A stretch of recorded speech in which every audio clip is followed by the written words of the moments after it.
દુષ્કાળની સ્થિતિ ગમે તેવી પરિસ્થિતિ હોય આખરે આ પ્રકૃતિના માર સહન કરવાનો વારો અન્નદાતાને જ આવે છે। વડોદરા જિલ્લાના શિનોર તાલુકાના વડિયાદ ગામમાં ખેડૂતોની હાલત કફોડી છે। 50 જેટલા ખેડૂતોએ આશરે 500 વીઘા જમીન પર સોયાબીનના પાકનું વાવેતર કર્યું હતું। વડોદરામાં ભારે વરસાદને કારણે સોયાબીનના પાકનો સોંથ નીકળી ગયો હતો, પરંતુ ખેડૂતોએ મહા મહેનત કરીને પાકને ફરી બેઠો કર્યો। હવે સોયાબીનના પાકમાં લશ્કરી ઈયળનો ઉપદ્રવ વધતા ખેડૂતોની હાલત ઉલમાંથી ચૂલમાં જેવી થઈ ગઈ છે। ઈયળના કારણે સોયાબીનનો પાક નષ્ટ થયો છે। ખેડૂતોની સહાય માટેની પોકાર છે।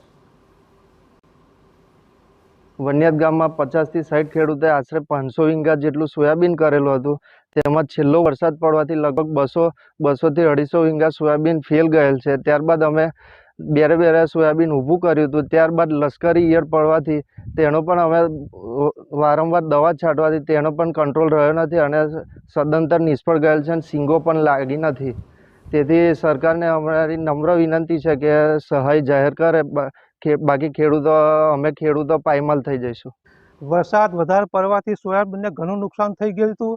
ત્યારબાદ અમે જેમ તેમ કરી અને સોયાબીન પાછું ઊભું કર્યું। ત્યારબાદ વરસાદ આવ્યો અને ત્યારબાદ લશ્કરી ઈયળ પણ આવી। આજે સોયાબીનનો પાક તદ્દન ખલાસ થઈ ગયો છે। સરકાર કોઈ રાહત આપે તો અમારી માટે સારું છે।